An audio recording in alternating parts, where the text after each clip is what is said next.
I want to quote from the great Dan Balz, who wrote this about Trump the morning after the debate. His strategy, to the extent he had one, seemed to be to appeal only to his loyal base. Given how close the contest between the two is, he seems to be betting that's all he'll need to win in November. I would love both of you to react to this, but Megan, you go first. Will that be enough for Trump to win? Um, Shockingly seems to be doing better than I thought.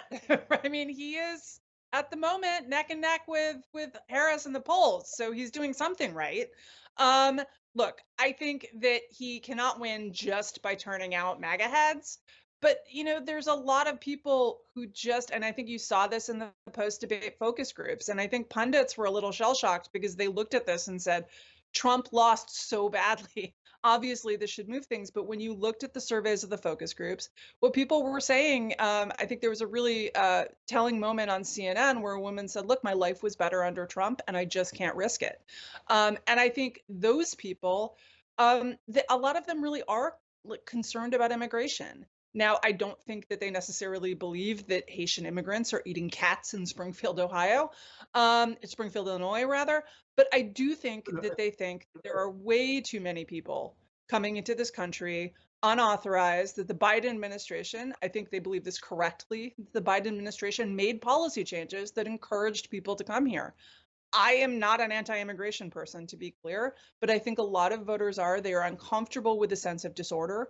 They are uncomfortable with the sense that they have no control, but they are also looking at the economy and saying the economy was better for me than it was under Donald Trump, than it was under Joe Biden. And she is his second in command. How is she going to be different? And I think, again, this is why the kind of democracy message, the anti-Trump message, I think she did do a good job of baiting Trump into behaving like a lunatic, although frankly, that's not that hard.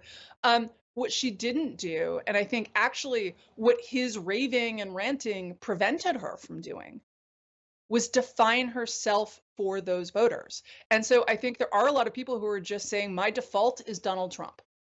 And you have to sell me affirmatively on not Donald Trump because I look at my income 4 years ago and I look at my income now, and the number 4 years ago was higher and inflation was lower.